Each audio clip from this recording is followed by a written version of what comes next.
Muy buenas tardes. Les doy la más cordial bienvenida a nuestras jornadas virtuales 2021. La Sociedad Chilena de Flebología y Linfología, de la cual tengo el honor de presidir, ha planificado estas jornadas virtuales 2021, que consisten en varias sesiones online en los meses de junio a octubre de este año, en que iremos revisando diferentes temas de interés en relación a las patologías de nuestros pacientes, los que a diario tratamos.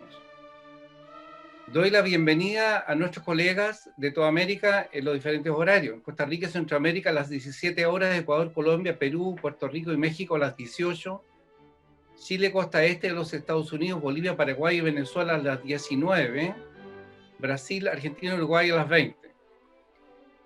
Tenemos importantes expositores ahora en este webinar y cada uno de ellos tiene 15 minutos aproximadamente para sus conferencias. Después les cederemos la palabra a los panelistas, que tendrán algunos minutos para hacer sus comentarios y hacer algunas preguntas. Nuestros asistentes podrán hacer sus preguntas por escrito a través de la sección preguntas y respuestas de su pantalla, que es el Q&A, o en el chat. Preferible hacerlo a través de la sección preguntas y respuestas. Estas serán respondidas en vivo, pero aquellas que no alcancen a ser respondidas, le enviaremos a los expositores un mail para que lo respondan a los interesados. Esta reunión va a ser moderada por el doctor Ismael Pizarro, fundador y miembro emérito de la Sociedad Chilena de Flebología y Linfología. Esta sesión se tratará sobre escleroterapia como tratamiento de la insuficiencia venosa superficial, a la cual yo le agregaría la frase en tiempos de la actual pandemia COVID, pandemia que no nos quiere abandonar. Dejo con ustedes entonces, les doy la palabra al doctor Pizarro. Muy buenas tardes. Agradezco la presentación del doctor Bombán. El motivo de esta reunión es bastante importante para nosotros, ya que hemos reunido acá quizás una cantidad de muy destacados flebólogos y angiólogos de nuestro continente, justamente para tratar de un capítulo que es un tanto poco, digamos, apreciado, como es la escleroterapia en la patología venosa en sus distintas acepciones. En primer lugar, tenemos al doctor Jorge Ulloa Domínguez, colombiano, que es un destacado cirujano vascular y flebólogo de gran actividad en el desarrollo de la flebología latinoamericana. Él es expresidente de la Sociedad Colombiana de Cirugía Vascular y Flebología y fundador, junto con el doctor Roberto Simkin de Argentina, del Foro Venoso Latinoamericano, del cual es secretario permanente de la zona norte de Latinoamérica. Es autor de numerosos trabajos de investigación y al menos un libro sobre flebología. Nos enseñó a nosotros, me refiero, digamos, al que habla, en la práctica, nos encaminó en la práctica de la escleroterapia hace ya tantísimos años, que ya no quiero acordarme, partiendo en un curso práctico en Santiago de Chile, con Corazones de Cerdo. Tenemos el placer, o tendremos el placer de escucharlo en una disertación sobre telangiectasias, venas y venas reticulares con tratamiento esclerosante. Doctor Ulloa, por favor. Aquí estamos, doctor Pizarro. Espero que me estén escuchando. Muy buenas noches y muchísimas gracias a todos ustedes, al doctor Bombán. Me siento complacidísimo de estar con ustedes.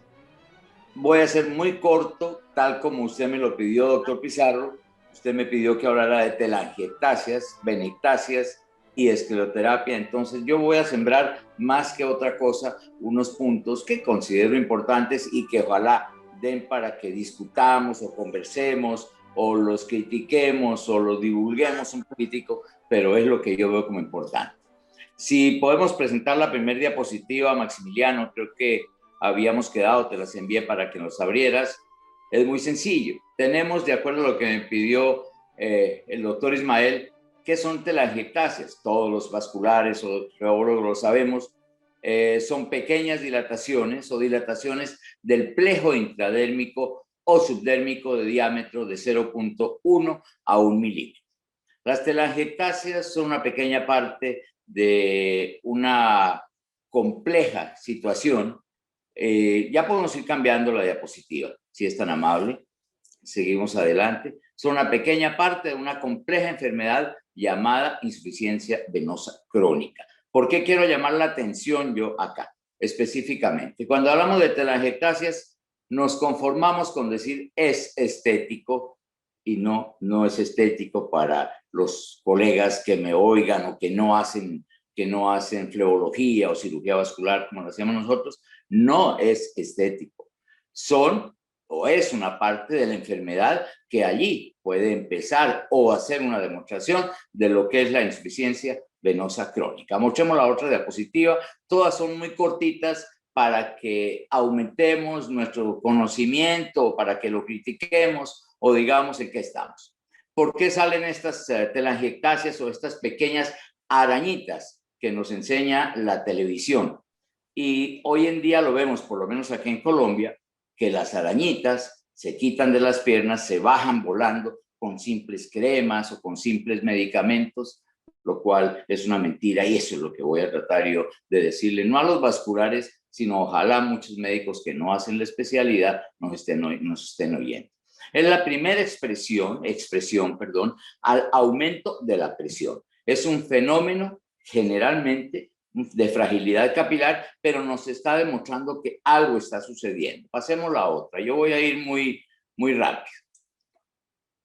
Hay aumento de la presión. Las arañitas no solamente son esas pequeñas venitas que nos muestran, como ya lo dije en la televisión, en las revistas, y que salen medicamentos mágicos que las quitan. No.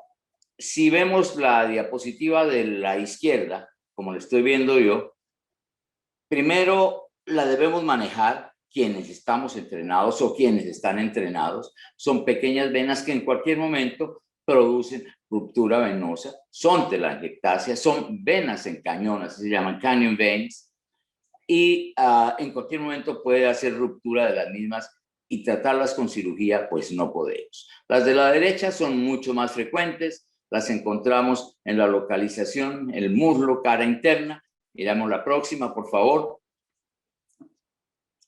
Y estas son diferentes tipos de telangiectasias, que son telangiectasias azules, telangiectasias rojas, telangiectasias púrpura, que de acuerdo al color van en la profundidad, van de acuerdo a la profundidad. La próxima, yo dije que iba a ir muy rápido.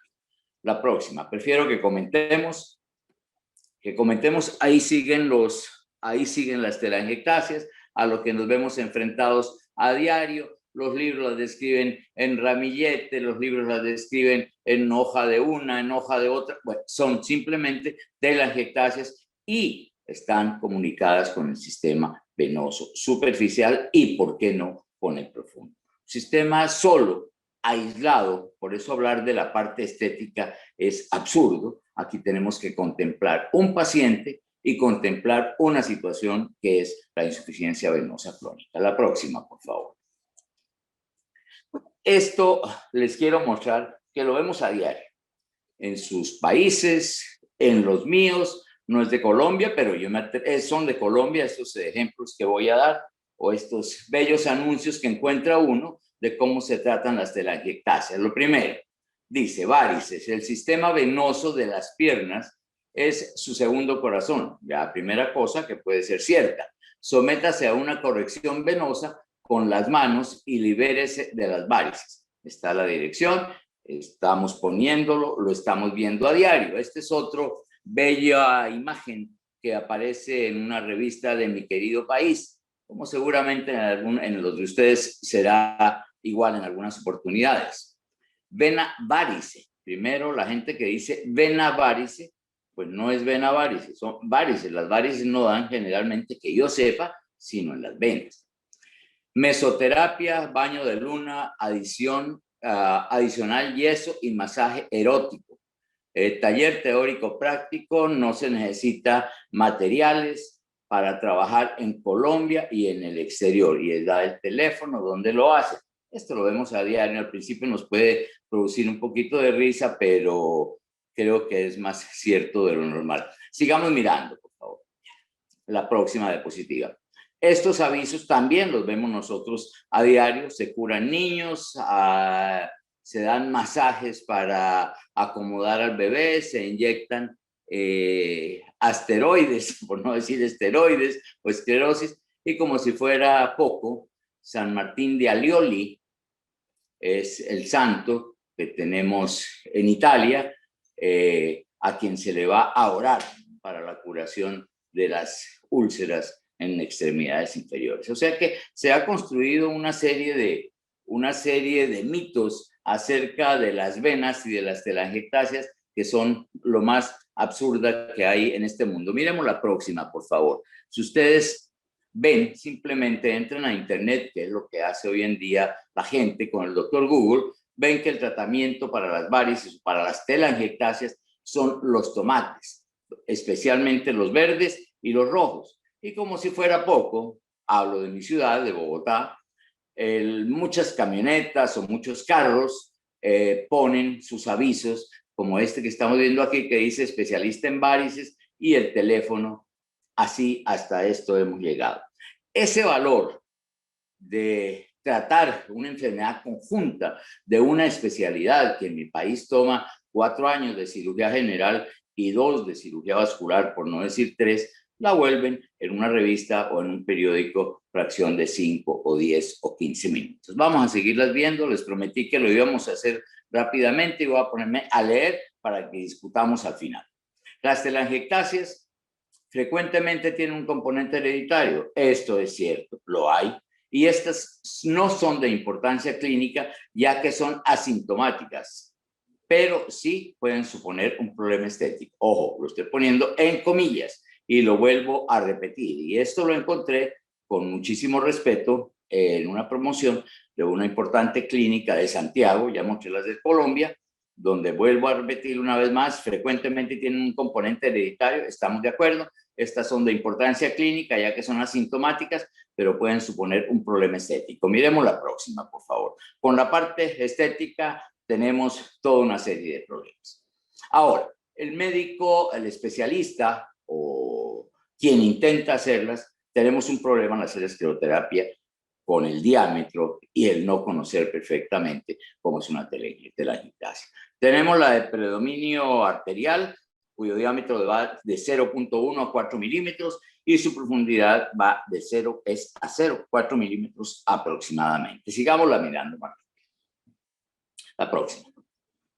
Las telangiectasias púrpuras son de predominio mixto, es decir, hay sangre arterial, sangre venosa, tienen un diámetro de 0,6 milímetros a 2.0 milímetros y su profundidad está de 0,6 milímetros. Vamos viendo lo que puede pasar, lo que puede pasar de acuerdo a estas dimensiones con una escleroterapia, que es lo que estamos hablando y lo que me pidió el doctor Pizarro que dijéramos en esta charla, lo que puede pasar a este diámetro y lo que puede suceder con la extravasación de una sustancia que se hace como un irritante. La próxima, por favor. Las telangiectasias son subestimadas, ya lo hemos dicho durante todo el tiempo, y consideradas en la mayoría de los casos como un simple fenómeno estético. Lo vuelvo a repetir, gran absurdo. La próxima, por favor. El fundamento de la escleroterapia con espuma es producir un daño endotelial y no llegar a la trombosis. Donde lleguemos a la trombosis, ojalá lo podamos discutir ahora, así sea en una simple telangiectasia, podemos tener grandes riesgos porque todos los caminos conducen a Roma, y si alguien ha visto el mapa original de Roma, sí vemos que todos los caminos conducen. Igualmente, cualquier tratamiento que hagamos en la parte superficial va a repercutir en la parte superficial más profunda o en los grandes troncos. La idea es no producir un daño endotelial sin llegar a la trombosis, ya lo dijimos, sin alterar las capas media y la adventicia. La próxima, por favor. ¿Qué debemos hacer? Los pasos a seguir.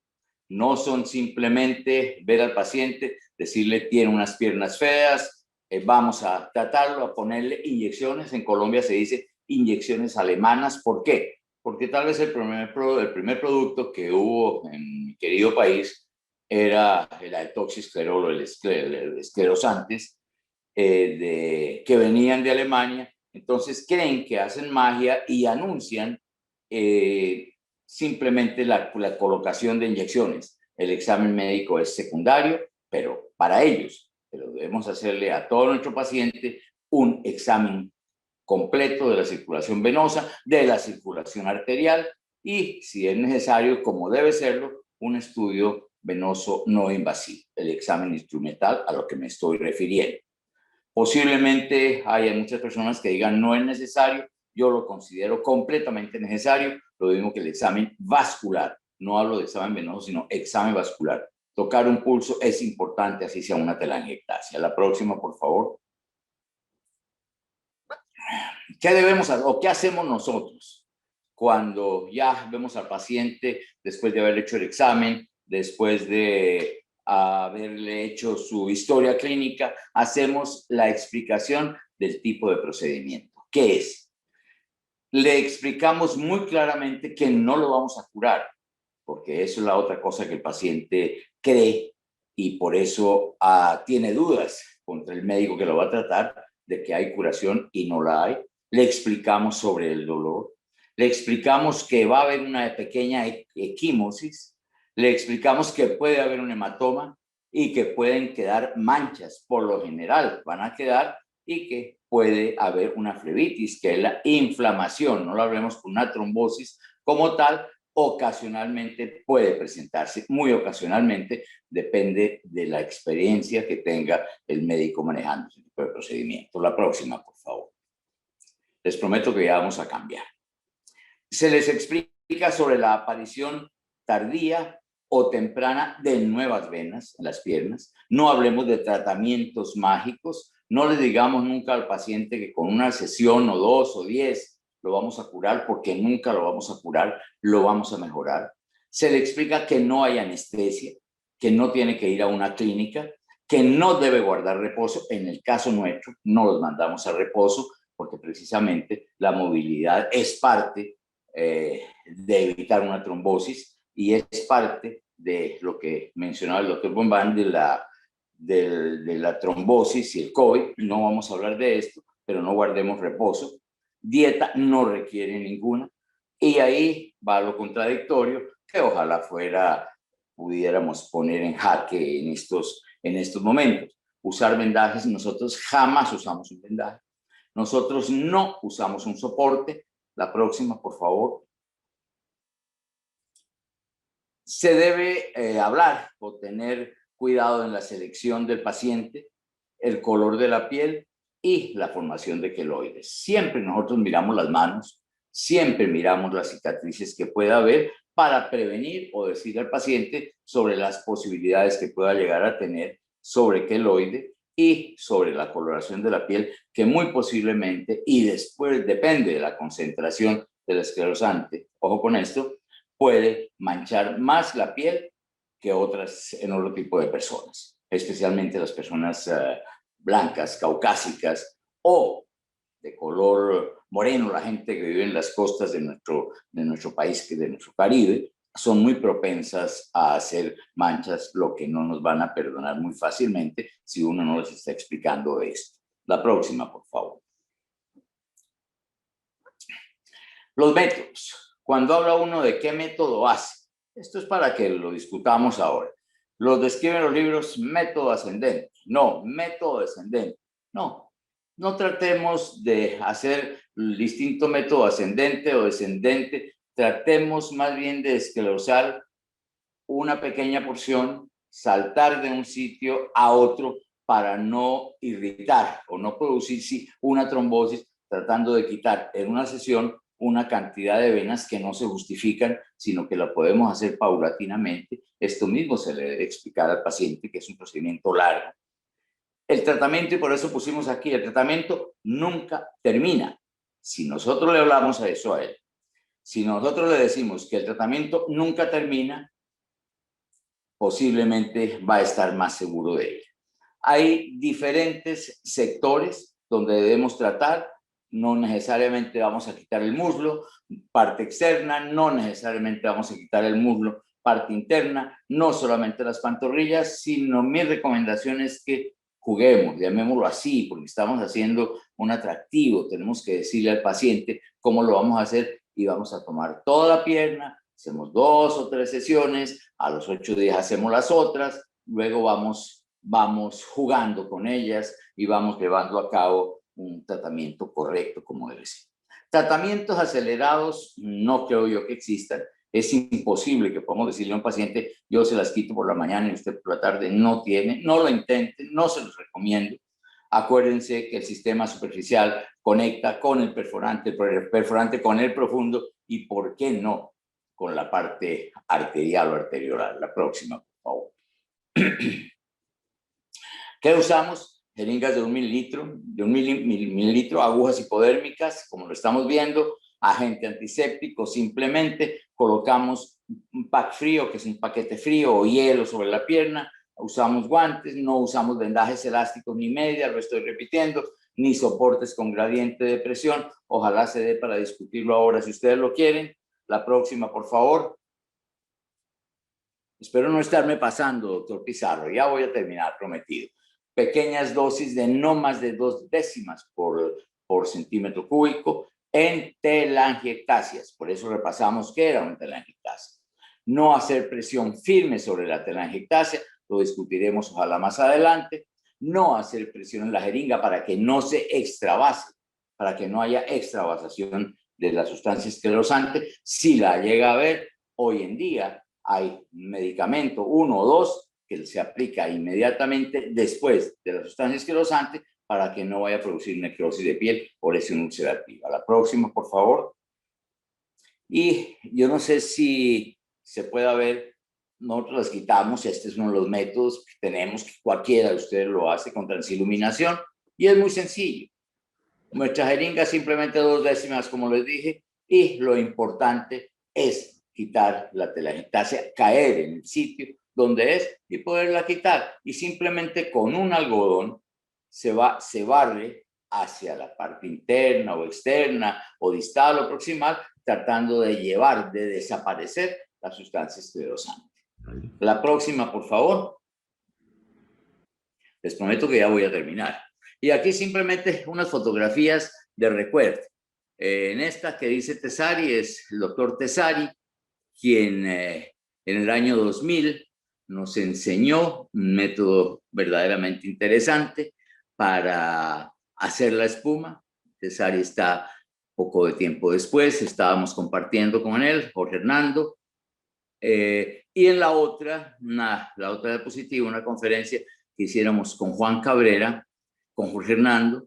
Juan Cabrera en el año 95 ideó la espuma, y en el año 94 nosotros creáramos el esclerosante de burbuja más pequeña, la microespuma, que es el clorhidrato de lapirium, con el que ya nos demostró Cabrera que sí era una realidad, y Tesari nos dijo que sí, definitivamente era el que menos daño hacía y el que más efecto producía. Bueno, esto es todo. Tal vez para muchos de mis colegas les parezca poco académica. El tema es de telangiectasias. Ismael me dio 10 minutos, 15, no sé cuánto me pasé, pero espero que haya preguntas y que podamos contestarlas, que podamos entrar en calor, como decimos acá nosotros en nuestra querida Colombia. Muchísimas gracias. Muy agradecido, ¿no? Muy agradecido, doctor Ulloa, por su realmente una excelente presentación. Del resto de los panelistas quisieran hacerle alguna pregunta. Yo tengo 2 de todas maneras, pero partiendo por el presidente, o el doctor Canata, o Martín Francisco, apareció el doctor Rodrigo González C. Muy buenas tardes, doctor. Hola, doctor Pizarro. lo que yo quisiera, levante la mano, digamos, la persona que quiera hacer alguna pregunta. De todas maneras, lo que yo quería hacerle, preguntarle al doctor Ulloa, era si es lo mismo en el tratamiento de las telangiectasias inyectar espuma o el líquido esclerosante. Doctor Pizarro, perdóname Ismael con todo cariño, lo preferimos inyectar espuma y siempre, de hecho yo personalmente inyecto espuma con el esclerosante que nos da la garantía que es en dosis muy pequeñas. Lo prefiero al líquido. Con el líquido se entusiasma uno muchas veces, lo hace con más fuerza, pone mayor volumen, mayor posibilidad de extravasación, mayor posibilidad de trombosis donde no debe haber trombosis y posiblemente mayor lesión de la piel. Muchas gracias. Y con relación a las complicaciones que ustedes han tenido, ¿qué es lo que es esto fundamentalmente, digamos, para todas las personas que nos están escuchando? ¿Qué es lo que es el matting? ¿Qué diferencia tiene el matting con la hiperpigmentación? O, bueno, la última cosa es la tromboflebitis, si acaso han tenido también estas complicaciones. Tal vez olvidé poner en el cuestionario lo que le decimos a todos los pacientes del matting. El matting no es diferente a la hiperpigmentación, es diferente a la hiperpigmentación. El matting es la respuesta que da el cuerpo hasta cierto punto con la predisposición a la aparición de nuevos vasos reticulares, bien sean de tipo mixto, bien sean de tipo venoso o bien sean de tipo arterial. Son pequeñas, muy finas venitas que pueden aparecer sobre el mismo sitio y de lo cual debemos explicarle al paciente para no decirle que estamos haciendo todo el tratamiento, nunca le va a volver a aparecer. Ahí puede volver a aparecer, no con la frecuencia que se hablaba antes de que hacía uno una incisión o hacía una escleroterapia y aparecía el matting. Yo creo que es más el nombre que otra cosa. ¿Y en relación a la hiperpigmentación? La hiperpigmentación, hay que ver qué paciente trabajamos. Hay no quise ponerlo aquí, pero hay unos porcentajes que nosotros sacamos durante 6, 8 años prácticamente, en el cual este matting o esta coloración y esta hiperpigmentación desaparece con el tiempo. Puede quedar matting en un 27% de las personas por un periodo de 2, 3 meses. La tendencia es que al año no haya hiperpigmentación, desaparece la tendencia, hablando en forma general. Pizarro, si me permite, el doctor González tiene pedida la palabra y tenemos 2 preguntas en el chat. Doctor González, sí, por favor. Súper buena presentación del doctor Jorge Ulloa y encontré bien interesante que se expresara las telangiectasias no solo como un problema estético, sino que hay un problema muchas veces médico de fondo. De hecho, nosotros hacemos mucha ecografía actualmente buscando mucho reflujo en pacientes que tienen solo clasificación C1 con telangiectasia, y no es raro encontrar reflujo de la safena, sin que hayan varices de por medio que sean evidentes, digamos. Y cuando uno empieza a buscar con más detención, y nos hemos fijado bastante haciendo también ecografías de 17 MHz, buscando reflujo a nivel de la subdermis, se encuentran bastantes vasos que acompañan esta telangiectasia con reflujo. Y muchas veces se habla como una enfermedad subdérmica, de reflujo subdérmico que está incorporándose con la telangiectasia. Y es más, en la actualidad nosotros que estamos buscando también harto reflujo a nivel de la pelvis y de los puntos de fuga que se une lo que es la circulación venosa de la pelvis con las piernas, se encuentran muchos puntos de fuga pélvicos, del punto perineal, por ejemplo, que alimenta muchas veces a telangiectasias del muslo o de la pierna, y que uno, si las recorre buscándolas, llegan hasta el muslo lateral externo muchas veces. Entonces, en ese sentido, ¿qué importancia tiene en el tratamiento de las telangiectasias? Tratar no solo la telangiectasia que es visible, sino que tratar la enfermedad de base, que puede ser un reflujo a veces de una safena o a veces un reflujo subtérmico de vénulas que alimentan estas telangiectasias. La pregunta que usted me hace, correctísimo, por eso comentaba yo al principio, y gracias, doctor, el paciente debe tratarse como un todo. Olvidémonos de la parte estética, lo que usted mismo está diciendo, hagamos un estudio venoso no invasivo y generalmente vamos a encontrar que hay reflujo en muchísimos de ellos. Entonces, no estamos logrando nada quitando un vaso subdérmico si tenemos una safena lesionada o si tenemos un sistema venoso profundo con alteración. Miremos el paciente como un todo, miremoslo vascularmente y no estéticamente. Lo que usted está diciendo tiene toda la razón y hay que hacerlo y así afirmarlo, y por eso estamos diciendo, la parte estética no existe, por eso mostré estos pequeños avisos ridículos que se presentan en mi país y que a diario en la televisión vemos, donde se trata una cosa superficial cuando no es así. Perdón, ¿tiene las preguntas? ¿Otras preguntas? Sí, el doctor Kanata tiene la palabra pedida también. El profesor Kanata. Sí, excelente presentación, doctor Ulloa, excelente. Hay una posición en la cual vamos a estar avanzando y creo que con el ecodoppler todos estamos de acuerdo de que el ecodoppler va a tener que ser realizado por el profesional en el consultorio. Vamos a tener que adelantarnos cada vez más en el estudio del plexo subdérmico y de las reticulares y del plexo reticular, que realmente nos va a abocar y nos va a mostrar muchos cambios. Es muy interesante, es todo lo que mostró el doctor González y lo que nos explicó realmente y habló recién. Le hago una pregunta puntual. ¿Cuál es su esclerosante preferido en las telangiectasias pequeñas y en qué concentración, doctor Jorge Ulloa? Con el mayor gusto, mi doctor Canal. Estaba hablando, desafortunadamente no creo que haya llegado todavía a muchos de nuestros países del continente, es el clorhidrato de lapirium y es una concentración, hay dos concentraciones, 0.5% y 3, no hay más. Con 3 nos vamos a los troncos grandes y con 0.5 en décimas solamente no tenemos ni absolutamente ningún problema, menos pigmentación, la molécula, como decía, va más rápido, hace solamente lesión del endotelio y no tenemos ningún problema en usarlo al 0.5. Dosis muy bajas, clorhidrato de lapirium.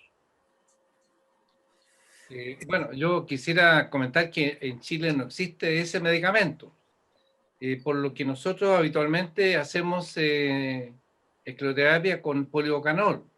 Entonces tengo dos preguntas del chat. Uno dice, ¿cómo diluye usted el polivocanol? Y el segundo, que tiene que ver con lo mismo, el porcentaje de esclerosante en relación al diámetro de la telangiectasia, e incluso yo agregaría si está en relación también al color de la telangiectasia, que eso varía el porcentaje de concentración del polivocanol para hacer la espuma. Mire, yo me voy a atrever a decir lo siguiente. Usen siempre porcentajes bajos, 0.5 si quieren, con polivocanol tal vez lo diluiría un poco, volviendo al 0.25, aunque no es necesario. Pongan muy bajas dosis y no sé si me están viendo, si estoy tomando esta área y ya hay una telangiectasia grande, pongan una décima o 2 décimas, hagan su inyección y llévenla con una gasa o con un algodón, llévenla, diríjanla, abran como cuando están abriendo una manguera, que no caiga sobre un solo sitio, sino que se vaya en una forma dispersa. Ahí no vamos a tener ningún problema.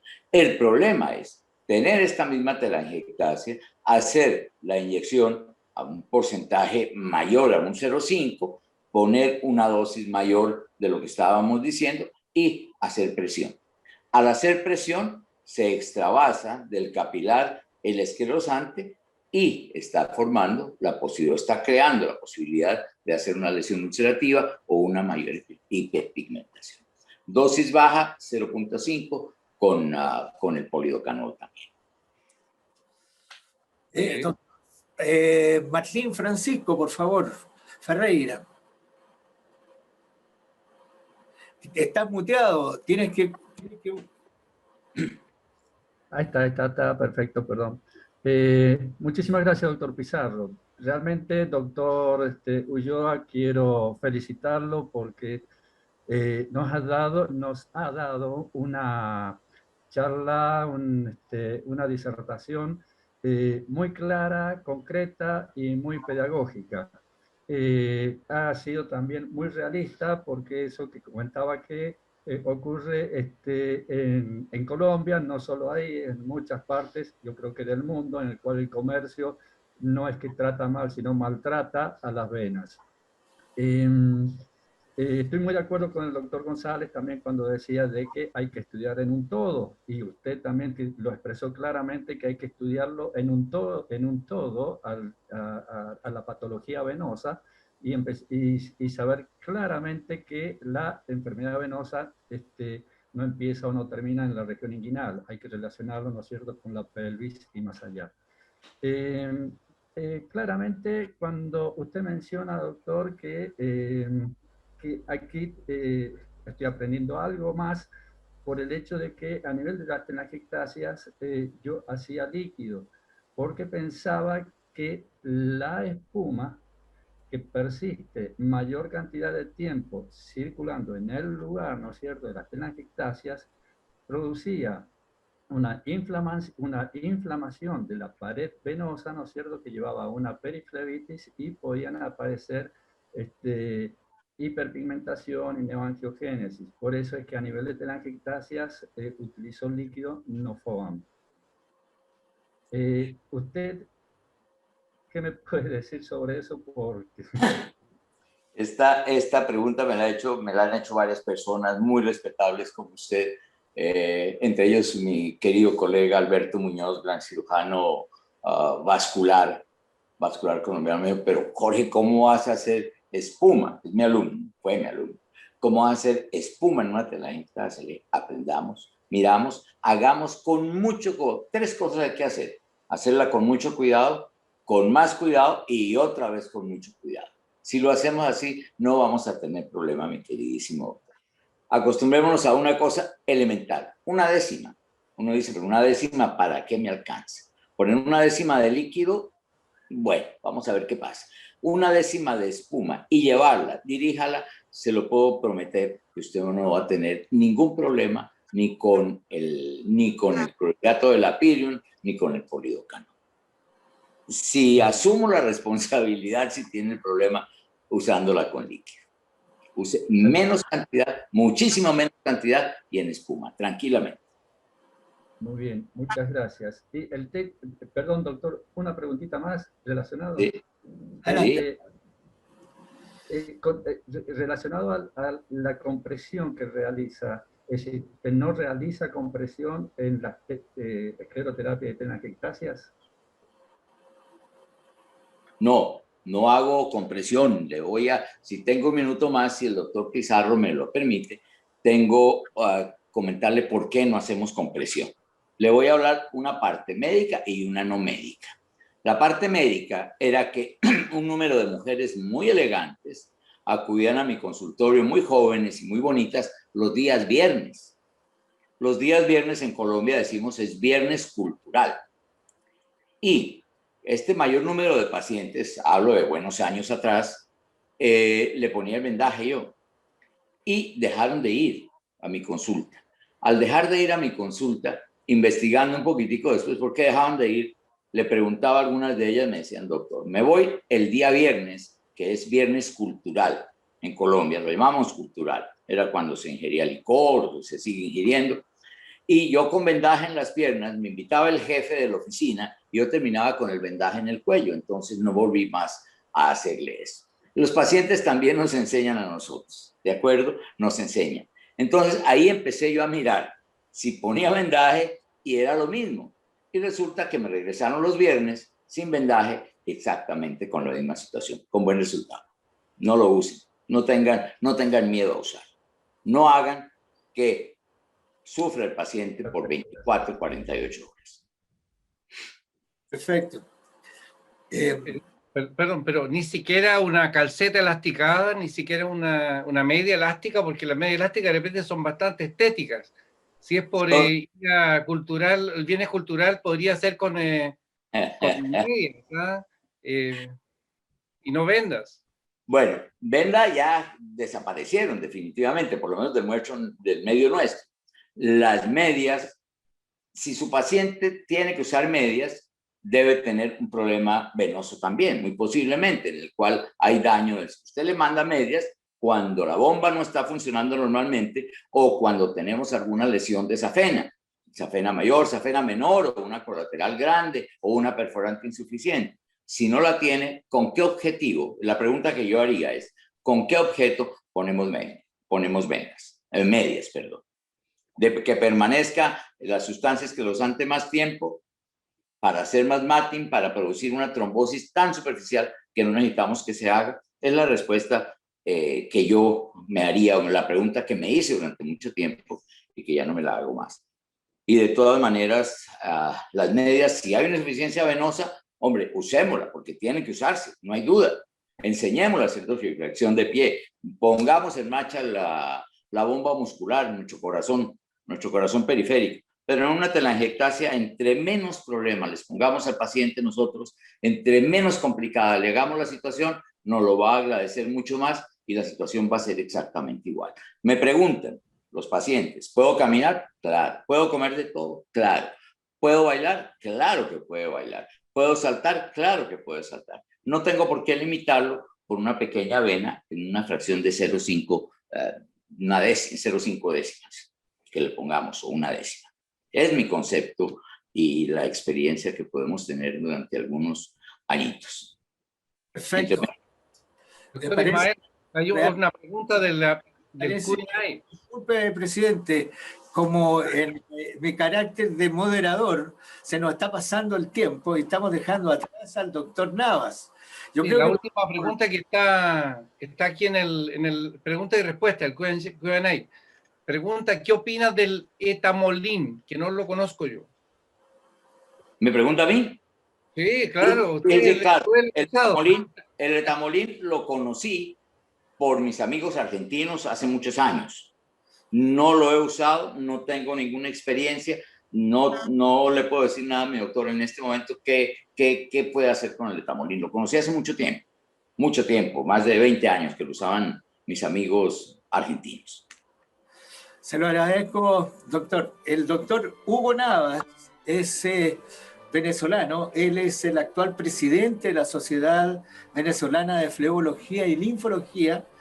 Y con todo, gusto, nos va a hablar sobre tratamiento esclerosante, pero ahora de los troncos venosos principales.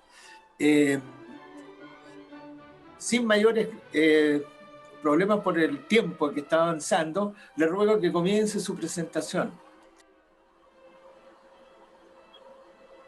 Muchas gracias a todo el comité organizador de estas jornadas virtuales y en especial a los doctores Juan Bombán, presidente de la Sociedad Chilena de Flebología y Linfología, y al doctor Rodrigo González, quienes muy gentilmente me invitaron a conversar sobre la escleroterapia de los troncos safenos, que es un tema interesante, complejo, de mucha controversia, pero también de mucha utilidad y una excelente opción terapéutica, especialmente en esta época de pandemia, como ya dijo el doctor Bombán en la introducción, en la que los procedimientos quirúrgicos en general y los endovasculares térmicos, que son el estándar de oro para el tratamiento de la patología venosa, han sido significativamente restringidos, especialmente en muchos de nuestros países, donde la norma y la costumbre es hacer estos procedimientos dentro de áreas quirúrgicas o en salas especiales de procedimientos.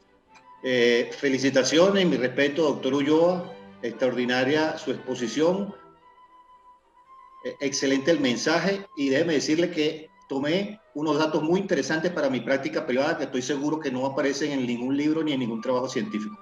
Felicito por eso. Muchísimas gracias. Yo trabajo en el Hospital de Clínicas Caracas y no tengo ningún conflicto de interés con esta presentación.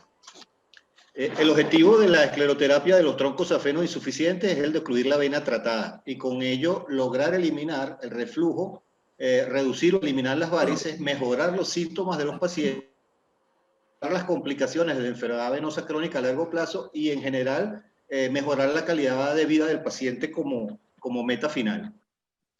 Las contraindicaciones para realizar este procedimiento hay que tenerlas muy en cuenta, especialmente las absolutas, que creo que nadie estaría en desacuerdo en el caso de las alergias conocidas al esclerosante, a la trombosis venosa profunda, aguda, al embolismo pulmonar, infecciones severas generalizadas o localmente extendidas, inmovilidad prolongada, en los pacientes en los que hay un diagnóstico conocido de foramen oval sintomático y en los pacientes con enfermedad arterial periférica crítica, y las mujeres que están amamantando.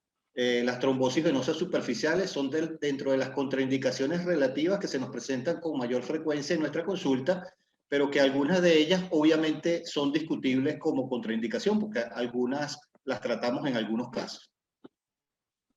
Para tener alguna referencia sobre las recomendaciones y el nivel de evidencia de este procedimiento, aquí vemos la Guía Europea de Escleroterapia, le asigna un grado de recomendación 1A a este procedimiento de las venas safenas. La Guía de la Sociedad Americana de Cirugía Vascular y el American Venous Forum recomiendan como estándar de tratamiento de las ablaciones térmicas sobre las ablaciones químicas. Sin embargo, muchas otras guías recomiendan la ablación química por encima de la cirugía convencional. Siempre será una opción terapéutica en los casos de que la vena safena no sea navegable para procedimientos endovasculares, ya sea por tortuosidad o sea por cicatrices posttrombóticas, o sencillamente por no disponer los recursos técnicos y económicos para realizar alguna de estas técnicas endovasculares térmicas, lo cual es en nuestros países latinoamericanos bastante frecuente. Cuando se compara la escleroterapia de los troncos safenos con otros métodos endovasculares, principalmente los térmicos, prácticamente el único factor que se toma en cuenta es la tasa de oclusión. No se toman en consideración otros parámetros, como la reducción de calibre de la vena, la disminución de la intensidad de reflujo o la conversión del reflujo en un flujo enterógrado, ni parámetros clínicos como la mejoría de los síntomas o la reducción. Y pocas veces se toma en consideración además cómo cambia la calidad de vida en estos pacientes con las técnicas de escleroterapia. Este estudio, publicado por el doctor Rodrigo González, que está hoy aquí de panelista y fue una de las personas que me invitó, precisamente en este estudio es uno de los que sí toma en cuenta esos otros factores que digo que con frecuencia no los consideran. Y podemos ver aquí en este estudio del doctor González comparando la escleroterapia ecoguiada con los resultados respecto a la reducción de diámetro y respecto a la calidad de vida de los pacientes es bastante similar en las dos técnicas. Un dato adicional muy interesante de este trabajo es que les permitió estimar una eficacia del tratamiento de la escleroterapia ecoguiada en un 90% para oclusión, de tasa de oclusión parcial, de oclusión total al año, para venas safenas con calibres menores a 6.5 milímetros en una sola sesión de tratamiento. Esto no quiere decir que el tratamiento queda limitado a ese diámetro de venas. También de aplicación, un dato que me pareció práctico como referencia, y es la relación entre el diámetro de la vena y la cantidad de espuma que debería inyectarse aproximadamente, y que es de 1 cc de espuma por cada milímetro de diámetro que tiene la vena safena. Por ejemplo, una vena safena de 8 milímetros en promedio debería inyectarse una cantidad de 8 cc de espuma. Ya entrando de lleno en la técnica, usamos ¿qué esclerosante? ¿Usamos un esclerosante líquido o usamos espuma? Este trabajo es un estudio multicéntrico, randomizado, controlado, con seguimiento a 2 años, que confirma, igual que muchísimos otros estudios, la gran diferencia que hay entre estas dos formas de esclerosante, en términos de su capacidad de lograr una oclusión efectiva y duradera. Las poblaciones fueron bastante similares en sus características, como pueden ver en el cuadro de la izquierda, y en cuanto a la cantidad de esclerosante que se administró. Y el resultado es que a las 3 semanas, en los pacientes en los que se inyectó esclerosante líquido, solo un 35% había logrado eliminar el reflujo, comparado con un 85% en los casos en los que se inyectó espuma. Adicionalmente, a los 2 años, solamente un 12% de los que se le había inyectado líquido permanecía ocluida la vena, a diferencia de un 53% en el grupo en los que se había inyectado espuma. La evidencia es suficientemente contundente de que el esclerosante en forma de espuma es la forma más recomendada para tratar las safenas. Y para ello contamos con 3 esclerosantes muy efectivos todos, pero que seguramente la mayoría de todos nosotros, como ya se ha dicho, tenemos experiencia sobre todo con el polidocanol. El doctor Ulloa sin duda es quien tiene la mayor experiencia con lapidio. Y esa espuma la podemos fabricar nosotros mismos utilizando la conocida técnica del doctor Tesari con una llave de 3 vías, creando una espuma de bajo contenido líquido con una relación de gas de 4:1, 5:1, usando aire ambiente, y que él lo propuso como la espuma ideal, con mayor estabilidad, con microburbujas más estables, menores de 100 micras. Esta espuma también la podemos hacer mezclando, en vez de aire ambiente, gases fisiológicos como el CO2 y el oxígeno a diferentes proporciones. La más conocida es la proporción 70 CO2, 30 oxígeno. Esta relación en la fabricación de la espuma puede variarse haciendo la espuma más seca o más húmeda mientras menos líquidos tenga. Aproximadamente las espumas que tienen menos de un 5% de líquido es considerado ya una espuma seca. Hay otras espumas que son farmacológicamente manipuladas, como la espuma de poliocanol al 1%, mezclada con gases fisiológicos y que se vende comercialmente como varitena, y ahora está disponible este dispositivo para hacer una espuma estandarizada que fue diseñado, ideado por el doctor Enrique Roche de España, y que nos permite lograr una espuma más homogénea y estable a diferentes concentraciones, usando tanto aire ambiente como gases fisiológicos. Estas son algunas de las concentraciones de esclerosantes en forma de espuma que nos recomienda para el tratamiento de las venas safenas la guía de la Sociedad Americana de Cirugía Vascular y el American Venous Forum. Recomiendan hasta el 1% para venas de menos de 4 milímetros, del 1 al 3% para venas entre 4 y 8, y de 3% para venas mayores de 8 milímetros. Este estudio que vemos acá, este es el estudio 3.1, es decir, es un estudio donde se comparó la tasa de oclusión entre concentraciones del 3% y el 1%. Y se observó que la tasa de oclusión era significativamente mejor para el 3% en los primeros 6 meses, pero que después de los 6 meses la tasa de oclusión es muy similar entre el 3% y el 1%, incluso hasta 2 años después de hacerse el seguimiento.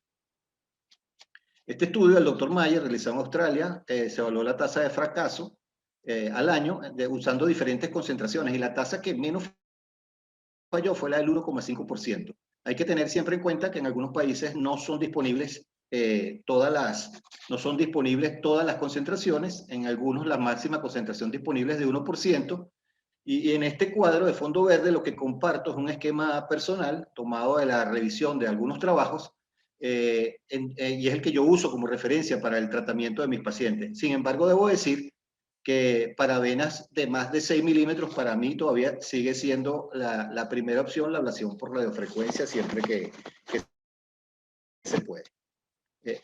¿Cuánto es seguro inyectar para lograr un efecto óptimo, pero manteniéndose alejado de las complicaciones? 10 cc de espuma parece ser la cifra que más se acerca a una aceptación universal. Sin embargo, sabemos que muchos escleroterapeutas que usan cantidades muy superiores a estas, sobre todo cuando mezclan el esclerosante con gases fisiológicos, tal cual como lo recomienda en su trabajo inicial el doctor Cabrera, también el doctor Jorge Hernando Ulloa, en su trabajo con cloruro de lapidio, que ahora voy a mostrar un poco más adelante, recomienda una cantidad similar que se puede utilizar de esclerosante en el tratamiento de las venas safenas. Es importante tener en cuenta, como este cuadro aquí a la derecha, que la correlación de la cantidad de espuma está estrechamente relacionada con la probabilidad de realizar trombosis. Y si la cantidad de esclerosante que se usa es mayor del 10%, la probabilidad de hacer trombosis es muchísimo mayor. Y en el caso de la vena safena, esta cantidad puede ser un poco menor. Un porcentaje de pacientes que va entre el 10 y el 25% se ha reportado que necesitan una sesión adicional de tratamiento y con ello lograr una excelente tasa de oclusión.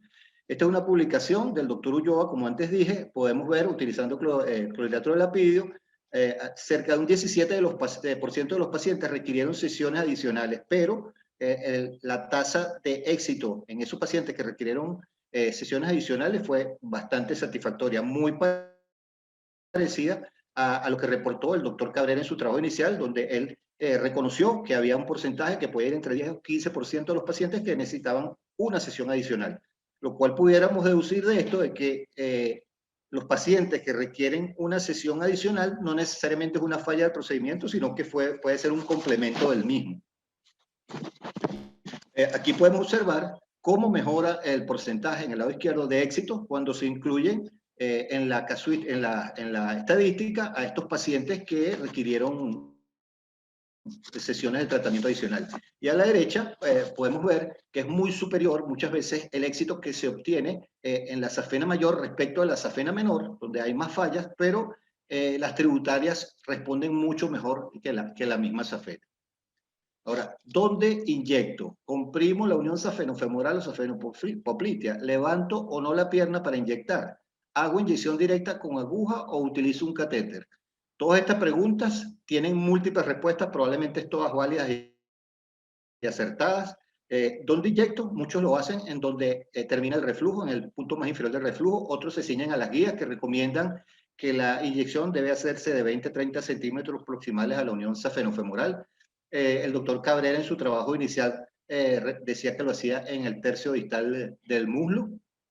Y comprimir las uniones safenofemorales pues no está muy demostrado que sea beneficioso. Por el contrario, algunos piensan que eso puede forzar el paso del esclerosante a través de venas perforantes al sistema venoso profundo. Y el consenso latinoamericano de escleroterapia en general no recomendó como necesario elevar la pierna para inyectar en el caso de las escleroterapias de las safenas.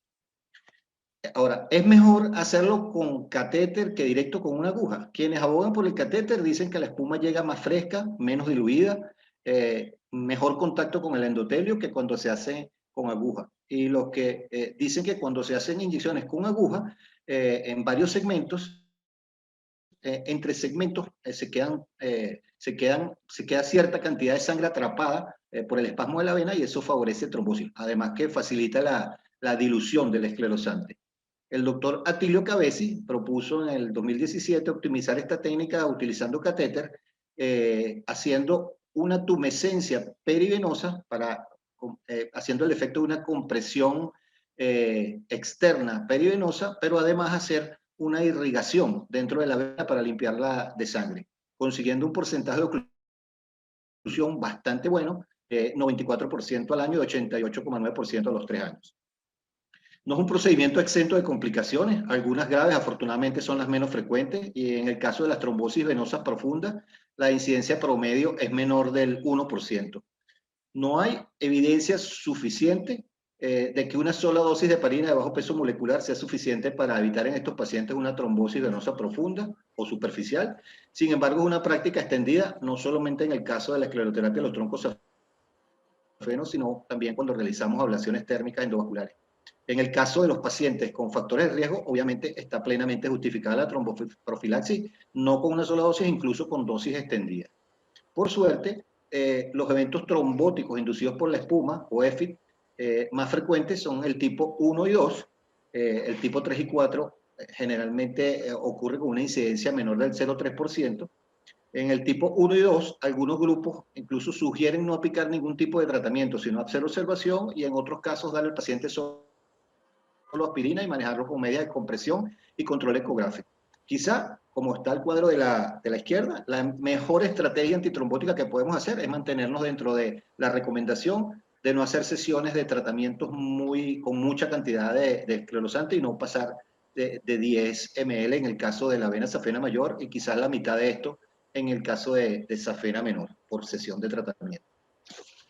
A pesar de que sabemos, ya comentó algo sobre esto el doctor Ulloa, a pesar de que sabemos que incluso presiones de 30-40 milímetros usando medias de compresión no logra comprimir las venas superficiales cuando la persona está de pie, esta es una práctica común de que se usen de forma rutinaria en tiempo variable que van desde 24 horas hasta 3 semanas después de una sesión de escleroterapia de safena.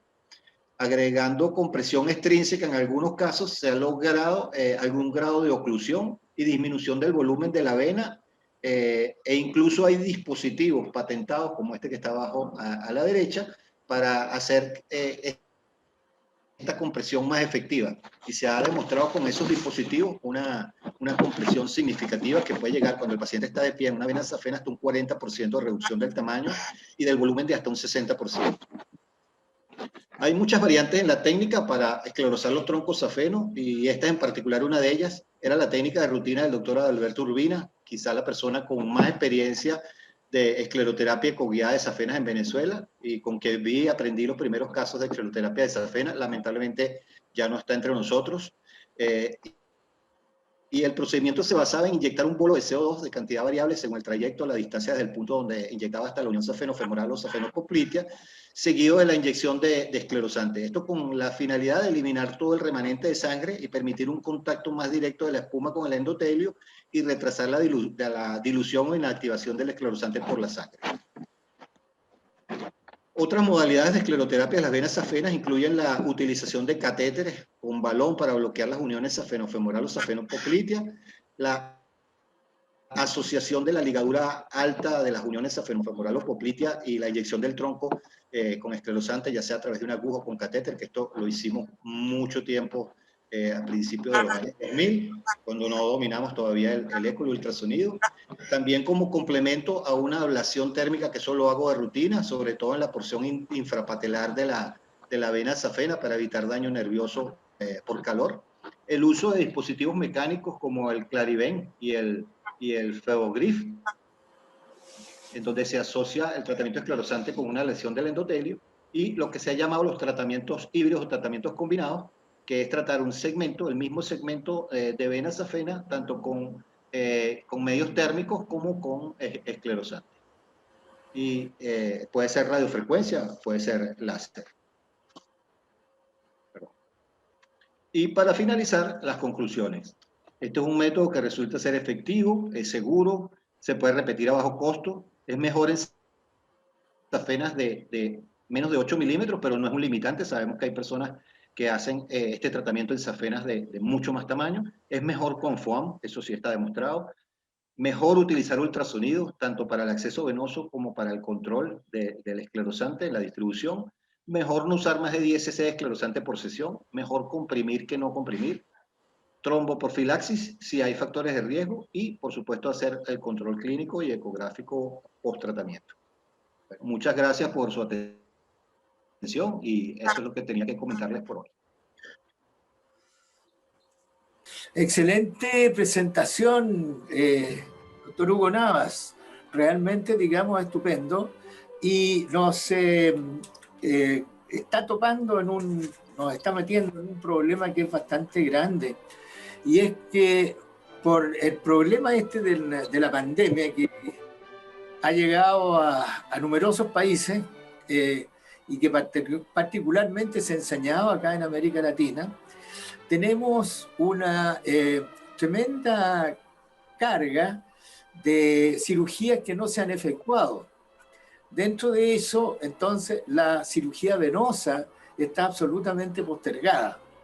En general, digamos, la cirugía venosa del sistema venoso superficial ha sido siempre un poco como el niño pobre, y no ha sido considerado, digamos, dentro de las otras cosas se consideran que son mucho más importantes. De modo que yo pienso que van a ser por lo menos un par de años o más en las cuales, digamos, la cirugía venosa superficial va a estar muy postergada.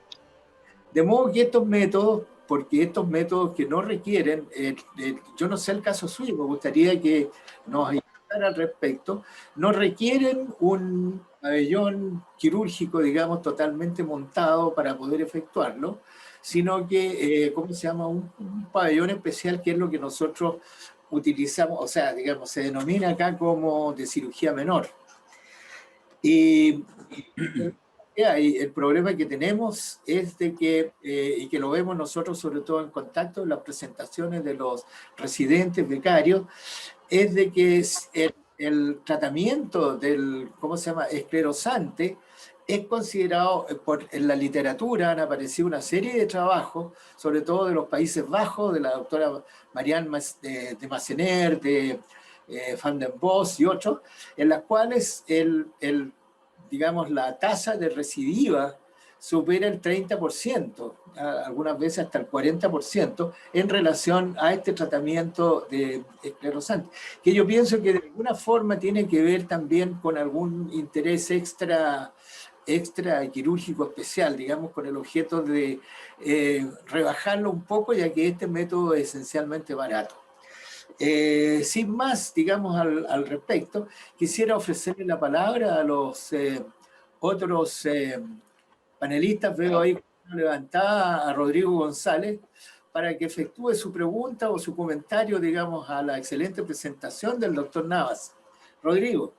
Gracias. Hugo, excelente presentación. La verdad es que concuerdo con casi todo lo que dijiste y creo que hay cosas re importantes que recalcar en la presentación, sobre todo la parte de la tromboprofilaxis creo que es re importante.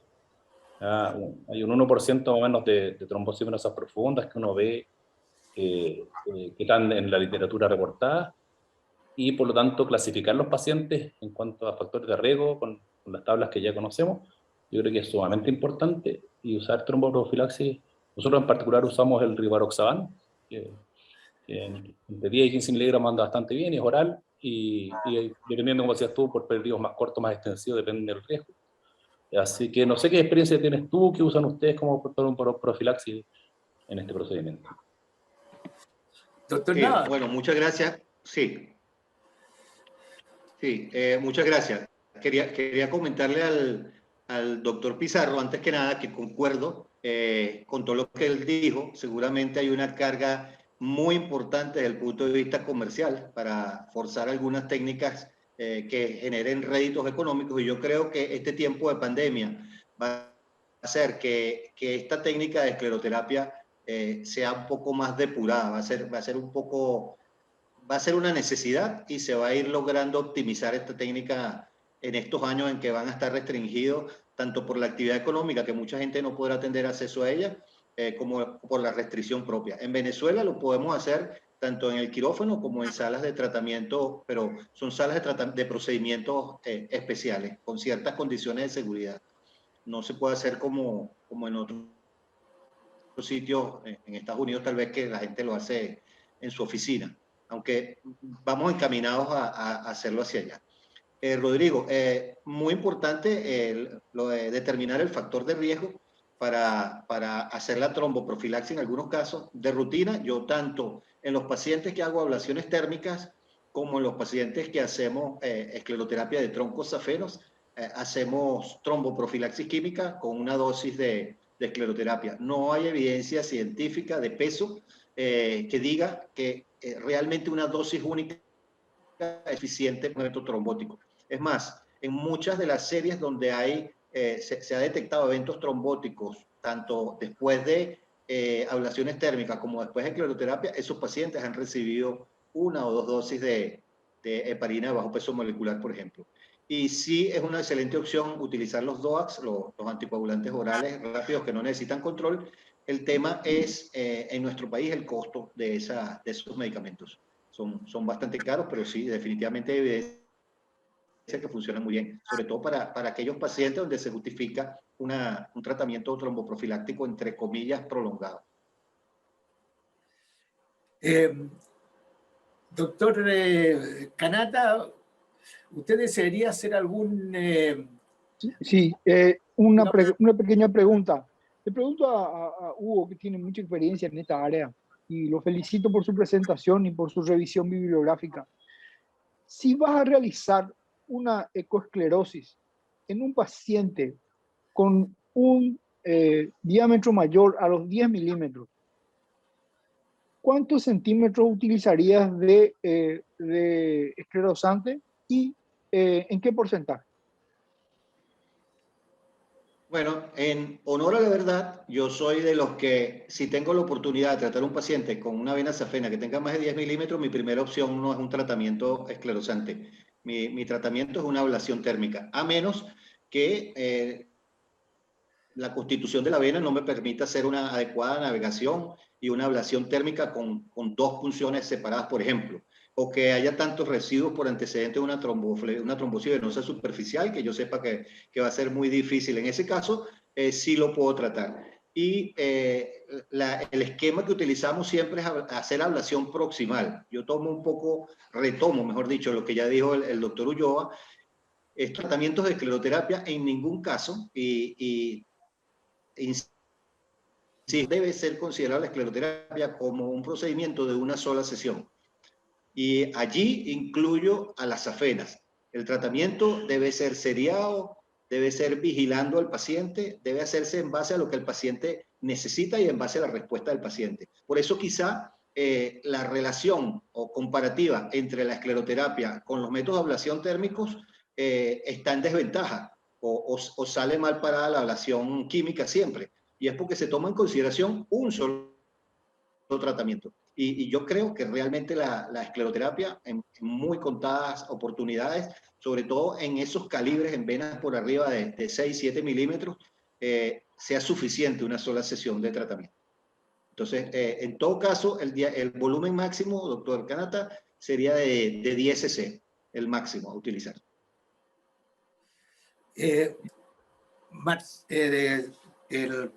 Quisiera hacerle un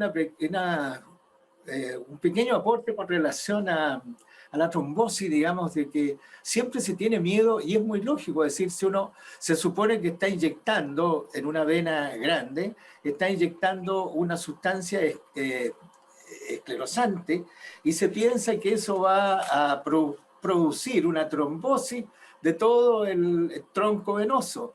Y entonces las posibilidades de que eso termine en una embolía pulmonar, digamos, es cosa que nos asustaba, pero totalmente. Yo recuerdo cuando recién comenzábamos a hacer este tipo de tratamiento, entonces simplemente era una cosa escalofriante, y de ahí salió el asunto este de inventar ¿cómo se llama? Un catéter con un baloncito en la punta para impedir que llegaran los trombos, o los trombos, digamos, pasaran al sistema venoso profundo. Como también esto de comprimir ¿cómo se llama? La unión safenofemoral.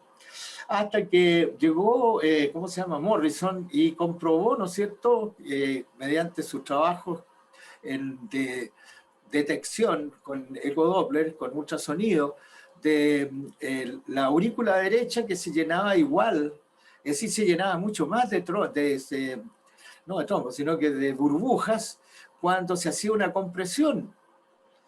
Y es muy lógico. Y por lo tanto, digamos, no hay ninguna forma de impedir de que ese tipo de cosas, las burbujas que uno inyecta, lleguen tanto a la aurícula derecha, a toda la circulación, como también al cerebro. Y eso demostrado a través de Doppler extracraniano.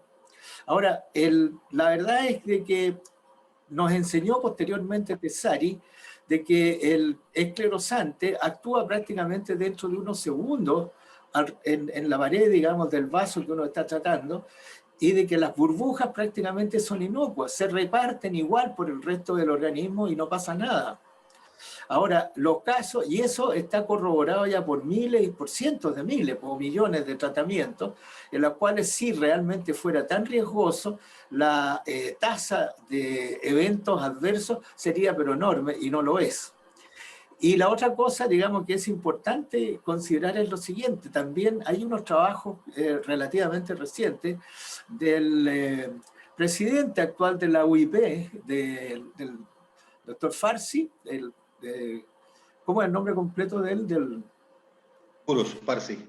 Urosh Parsi, en la cual hace sobre más de 1000 casos, sobre 1000 casos seguidos también, durante un tiempo muy prolongado, y hace una distinción que finalmente lo que uno pensaba que era trombosis de la unión safenofemoral, ocasionada ya sea por métodos térmicos de ablación de la vena o por la escleroterapia, no son tales, no es tal trombosis, sino que lo que hay ahí es simplemente una fleboesclerosis.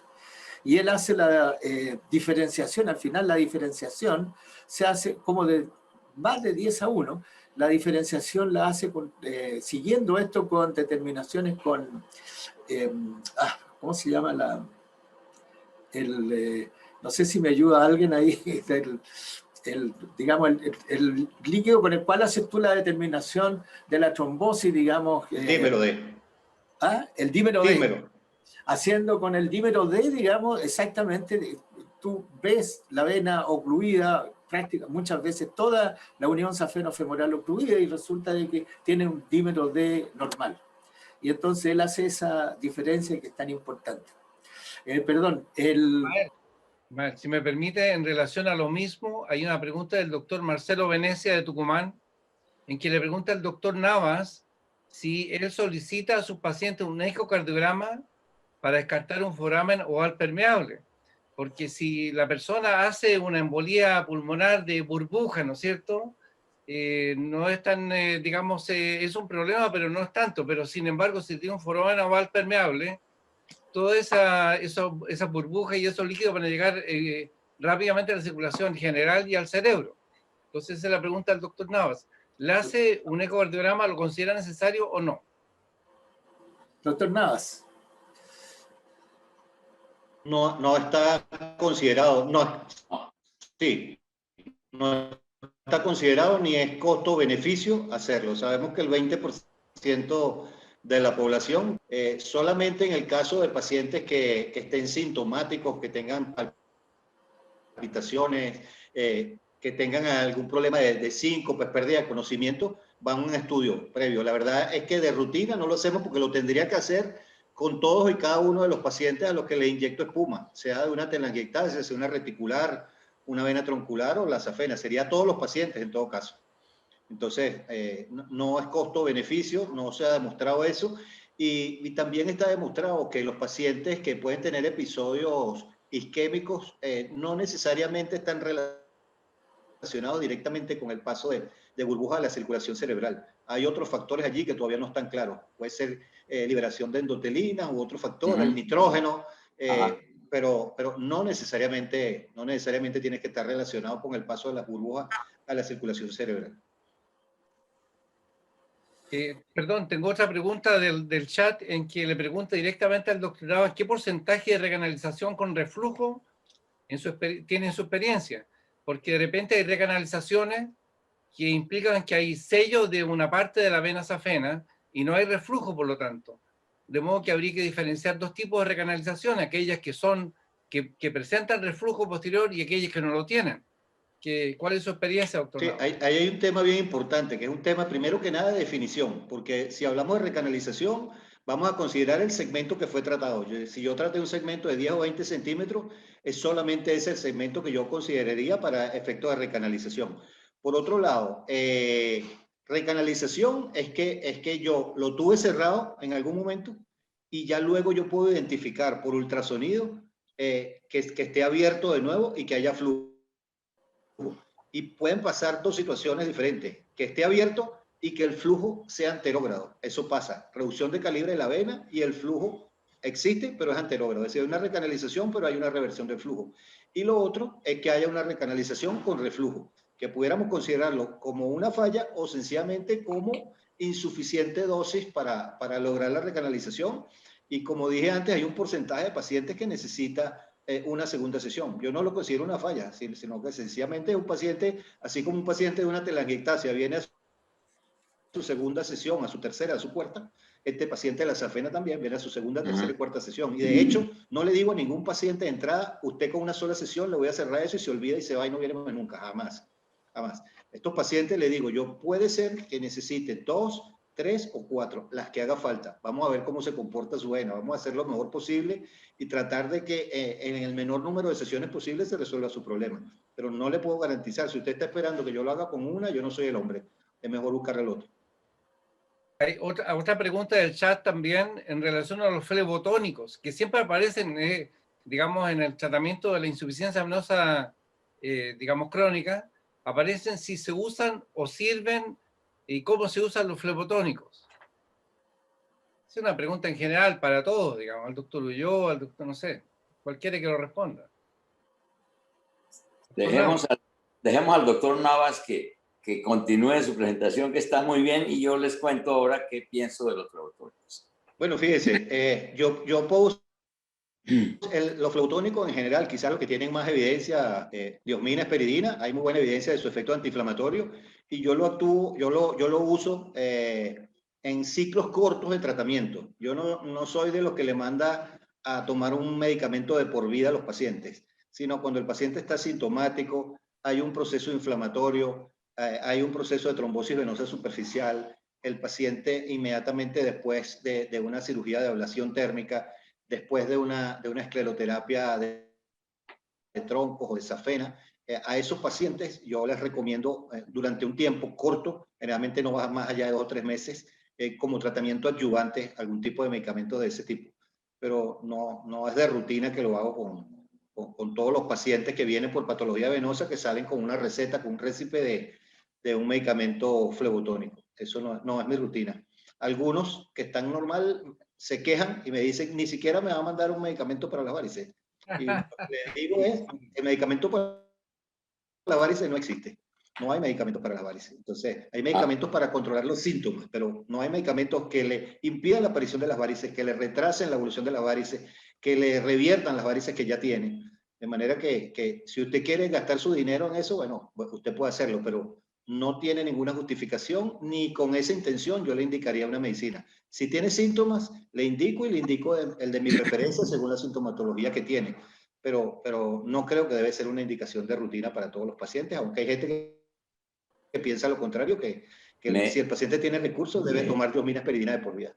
¿Me permite, Ismael, acentuar algo acá? Adelante. ¿Me permite? Yo creo que el mejor flebotónico que hay, que pretendemos nosotros con los flebotónicos, que la sangre nos regrese mejor, que desaparezcan los síntomas de peso, dolor, disestesias. Pongámoslo a caminar el paciente, es el mejor flebotónico que hay. Antes, cuando, con todo respeto, y no se me vayan a molestar, cuando los congresos eran presenciales, se debía formular, no mi caso, conozco muchos casos, se debía formular un número importante para, y perdón lo que voy a decir nuevamente, para acudir al congreso. Los congresos han bajado y la diosmina, espetidina, llamémoslo como quieran, se ha usado menos, se usa menos. Entonces, ¿qué pasa con mis queridos colegas que la siguen mandando? Perdón, y hasta ahí hago la pregunta o hago el comentario, nada más. No sé si dejé claro lo que estaba queriendo decir yo. Apoyo al doctor Navas totalmente. Es clarísimo, doctor. ¿Qué opina el doctor Pizarro o el doctor González de eso? Hay que hacer gasto.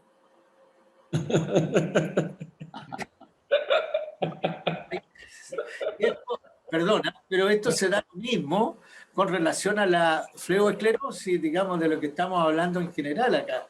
Porque es la fleoesclerosis con la simple inyección por catéter o por inyecciones repetidas a lo largo del tronco safeno, es sumamente barata, requiere aire y requiere 2 jeringas y una llave de 3 pasos.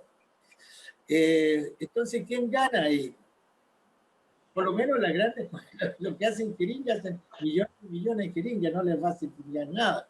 Entonces, claro, aparecen una serie de cosas, digamos, que yo creo que, ¿cómo se llama? Bueno, quizás si no vale la pena, digamos que, porque a lo mejor que les vamos a tirar la manga posteriormente para que nos ayuden a hacer los congresos y hacer los webinars y hacer todo lo demás. Así que lo dejamos, por mi parte lo dejamos hasta aquí nomás. Lo dejamos ahí. Ismael, ¿me permite un último comentario? Que tú dices cuánto vale una cosa o cuánto vale la otra. Hace algún tiempo operaba un paciente, operaba no, así es, sí sigo operando, obviamente. Hacía un ENOF, como lo denominamos nosotros, Endoluminal Occlusion Foam, le pusimos este nombre cuando quitamos el baloncito que ocluía la safena y dejábamos que pasara porque se iba completamente. Y le decíamos al paciente, lógicamente, que había que ir muchas veces a hacerlo. Un día operando o haciendo un ENOF a un paciente, creo que lo hicimos en 10 minutos, y el paciente me dijo, doctor, ¿tan rápido? Para lo que yo posiblemente había cobrado. Le dije, no tan rápido, fueron 40 años. Entonces esa fue mi respuesta de los 40 años. Todo tiene un valor en la vida. Y el valor muchas veces lo pones tú con lo que practicas o con lo que haces. No es tanto que valga menos la escleroterapia y por consiguiente hay que cobrarla menos. No. Puede valer más si la haces tú que estás completamente entrenado o cualquiera de los que estamos hablando aquí. Habrá otros que pueden cobrar 10 o 15, no sé, dólares o $20, hablando en dólares, por hacer lo que nosotros podemos hacer en 1000 o en 2000, porque son 30 o 40 o 20 años de haber ejercido con las cosas. Los medicamentos, desde luego, son muy buenos, los procedimientos son muy buenos y uno los valora en el conocimiento de cada quien lo hace y cómo lo hace. Era todo, perdón. Comentario. Un comentario. El doctor Martín Francisco Ferreira tiene una pequeña presentación que, a lo avanzado el tiempo, tiene que presentarla ahora para que la pueda exponer. Adelante, Martín doctor Francisco Ferreira, dame 30 segundos de todas maneras. Él es argentino, es el presidente de ACUFLA, que es la Asociación Cuyana de Flebología, Linfología y Arteriopatías. Y esta región engloba 3 provincias argentinas, Mendoza, San Luis y San Juan.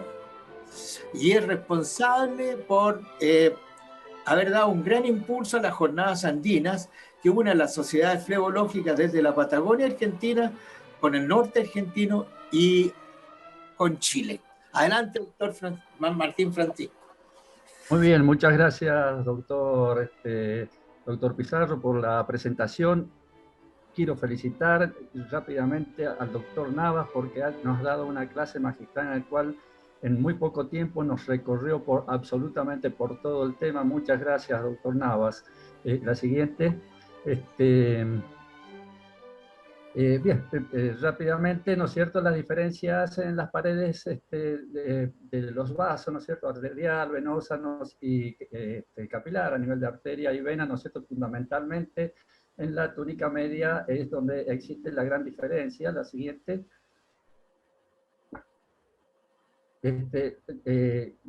Prototipo de la membrana basal, ¿no es cierto?, con todos sus polos hidrofílicos, hidrofóbicos, ¿no es cierto?, las proteínas, todo lo que se va produciendo, alteración de la siguiente por la esclerosis, por la escleroterapia.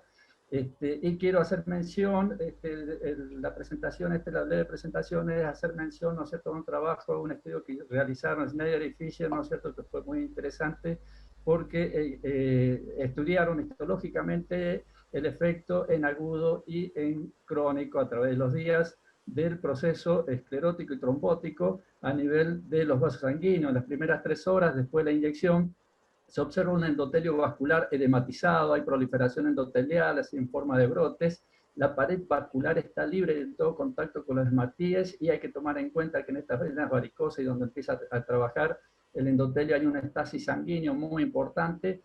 Es decir, muy importante este tema, la membrana basal falta en algunos sitios y la elástica está ligeramente disociada.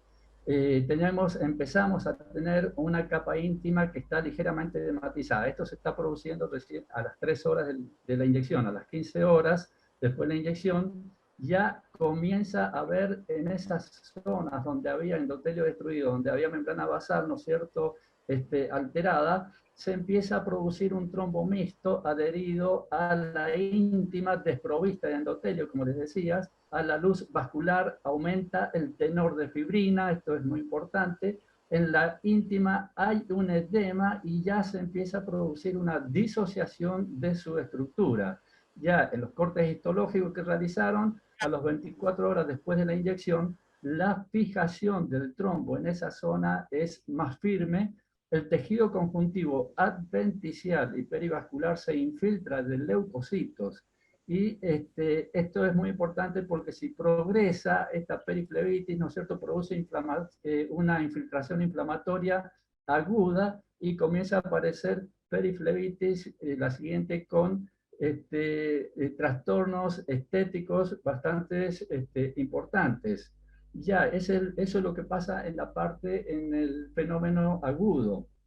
El fenómeno crónico, que ya lo empieza a tomar a partir de los 10 días, ¿no es cierto?, con sus cortes histológicos, los infiltrados inflamatorios de la adventicia están en regresión y el trombo se adhiere más íntimamente a la pared. Esto es muy importante en la proyección después de las trombosis, y hay que considerar que el elemento más importante es la fijación más sólida por los fibroblastos que migran desde la pared vascular. para, es decir, la fijación del trombo. Ya a los 18 días después de la inyección, el trombo se solidifica firmemente, no existiendo separación neta, la siguiente, entre el trombo y el endotelio. La siguiente. Entonces, la temprana fijación parietal del trombo y la circulación más débil, recordemos que había un estasis sanguíneo, dificultan la movilización del mismo, reduciendo al mínimo el riesgo embolígeno. Por lo que se deduce que el trombo espontáneo se diferencia del trombo inducido por esclerosis en que engendra menor cantidad de factores capaces de unir sólidamente el trombo a la pared venosa. Por eso el trombo espontáneo es más embolígeno. El trombo espontáneo entonces tiene menor cantidad de fibrina y hay una menor fijación del mismo. ¿Qué hace que estos trombos sean menores? Es la compresión, que acelera la evolución de la vena enferma, ya que lógicamente el contenido vascular a organizar es mínimo. La siguiente. La siguiente, factor, por el tiempo, seguimos a la otra, ¿no es cierto? Esto ya es un resumen de ya lo explicado. La siguiente. Es decir, el objetivo de esta leve expresión, ¿no es cierto?, es que los resultados histológicos confirman la perfecta benignidad del proceso trombótico desde el punto de vista embolígeno, ¿no es cierto?, desencadenado por los esclerosantes. La siguiente. Y de esta forma, la siguiente. De esta forma, cuando realizamos un tratamiento escleroterápico, debemos considerar que pueden ocurrir tres tipos de respuestas. Muy general esto. Fibrosis gradual, destrucción rápida, la siguiente, recidiva, y si tomamos en cuenta la fibrosis gradual, es lo ideal, ya que podemos calcular la dosis del esclerosante, ver su evolución y actuar en consecuencia, así, haciendo un tratamiento escleroterápico secuencial, ¿no es cierto?, a través del tiempo y considerando sobre todo las dosis adecuadas. Este resultado nos aleja de los efectos secundarios posibles de la microesclerosis, como pigmentaciones, la siguiente, y neoangiogénesis. La siguiente. También habíamos dicho que se puede llegar a producir, otro de los resultados ya desagradable sería la de destrucción rápida del vaso. Es decir, se produce un resultado exagerado en donde la rápida destrucción del vaso es consecuencia de una hiperdosis, una concentración mayor de la droga esclerosante o por una sensibilidad individual del paciente. Y la siguiente. Y finalmente el otro factor que podía llegar el otro resultado del tratamiento esclerático que se puede llegar a producir, se ve en los casos de múltiples tratamientos y que han recidivado por influencia hormonal, genética, o por no haber consolidado el tratamiento visualizándose las venas nutricias, muy importante en los complejos telangiectásicos, actuar sobre las venas nutricias y así permitir su esclerosis. La siguiente. Bueno, muchas gracias. Esto era nada más que un breve comentario que quería hacer sobre el tema de la trombosis que se presenta, ¿no es cierto? Que todos queremos que no exista, que no tengamos trombosis, pero que las hay, las hay. Entonces, es el origen de la trombosis por la alteración en la pared vascular. Gracias. Muy agradecido, doctor. Excelente su presentación. Quisiera hacerle una pregunta. ¿Cuál es su opinión o qué datos tiene sobre complicaciones graves y eventos adversos que haya producido en el mundo, digamos, en general, en el tratamiento de esclerosis, tanto de vaso pequeño como de tronco venoso? Bien, es decir, con respecto a las complicaciones graves, ¿no es cierto?, sabemos, ¿no es cierto?, que el estado de shock anafiláctico, todo eso, ¿no es cierto?, es que se decaena, eso es muy delicado, muy grave. Y el tema del tromboembolismo venoso pulmonar es muy complicado, muy grave. No hay, por el tratamiento de la esclerosis, no tengo una estadística que diga de que es muy importante en cantidad. Hay que ver, y esto es algo que se va a ver también en este congreso próximo, es el tema de las trombosis que se producen por estos tratamientos en esta pandemia que estamos viviendo con el tema del COVID, en el cual se altera tanto, ¿no es cierto?, los factores de la cascada, ¿no es cierto?, de la coagulación, que pueden llegar a producirse estos trastornos. Un número estadístico, ¿no es cierto?, sobre la cantidad, exacto, sobre la cantidad de trombosis por esclerosis propiamente, no se lo puedo decir.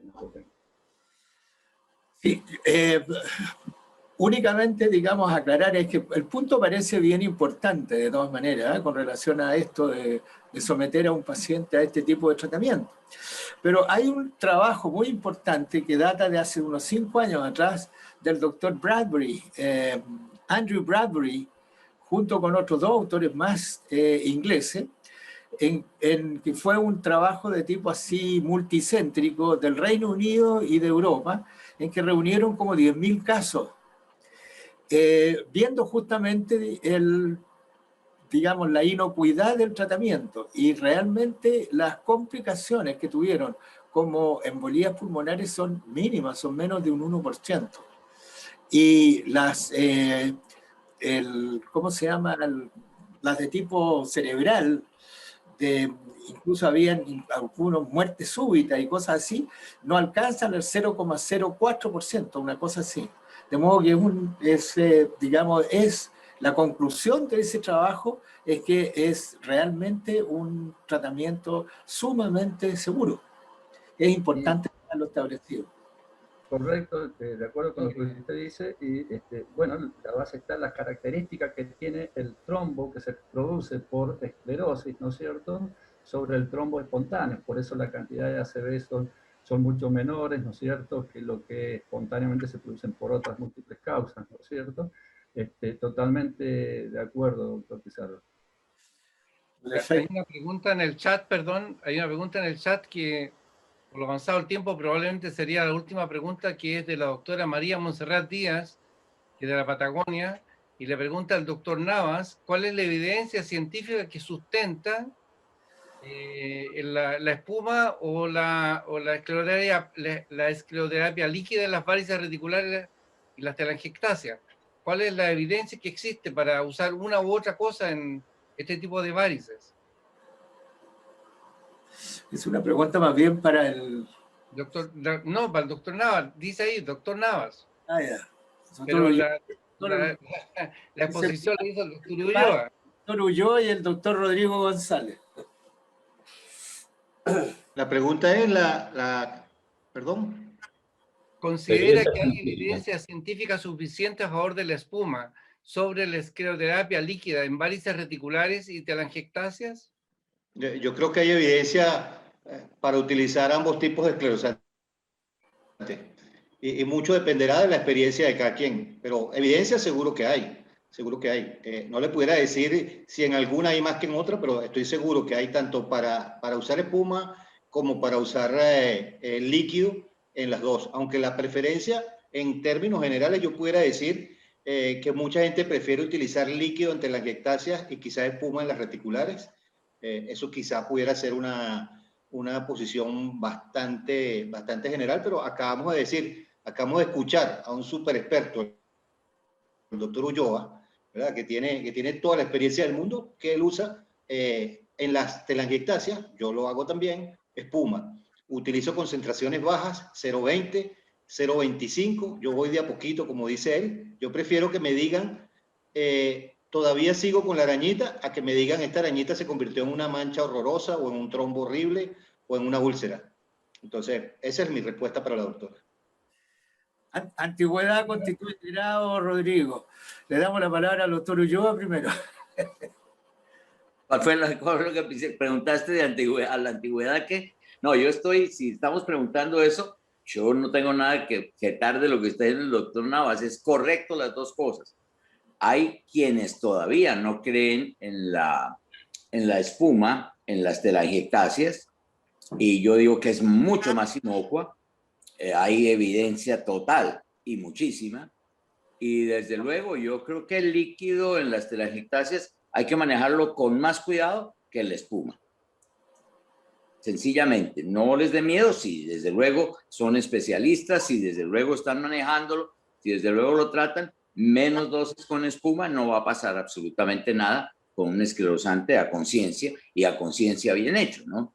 Si se está aprendiendo y se está jugando, no el caso de la doctora, pero sí de muchos otros médicos vasculares que no lo han hecho y lo quieren hacer, lo más difícil es caer no en la luz del vaso, sino fuera de la luz del vaso, y entonces, ¿qué vamos a hacer? Una bonita úlcera, una bonita lesión, que después no arregla a nadie. Pero un líquido bien manejado y una espuma bien manejado, hombre, yo digo que si uno maneja bien las dos cosas, le va un poquitico mejor con la espuma. Rodrigo, por favor. Bueno, cuando preguntan por evidencia, yo me acuerdo que hay un European consenso de escleroterapia que creo que es de 2003, algo así, en que justamente tratan las diferentes clasificaciones del C1, C2, C3 y el uso de las diferentes escleroterapias. Y en ese consenso, recuerdo el año 2003, justamente en la clasificación C1, ellos dicen que tanto el líquido como la espuma es igualmente bueno. Y eso depende mucho de las manos del operador y de cuánta, digamos, experiencia tiene el uso ya sea de la espuma o de la escleroterapia con líquido.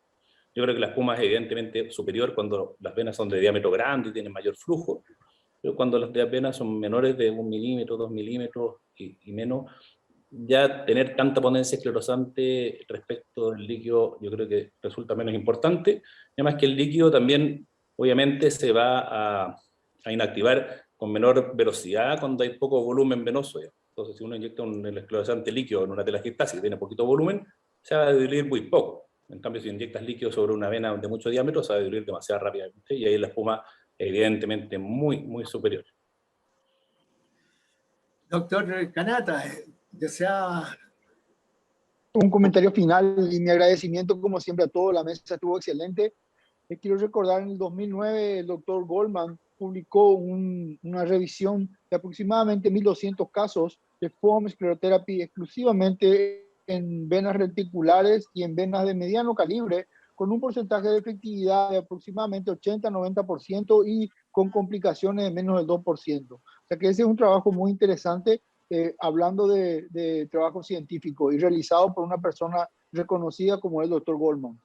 Eso no me querías comentar.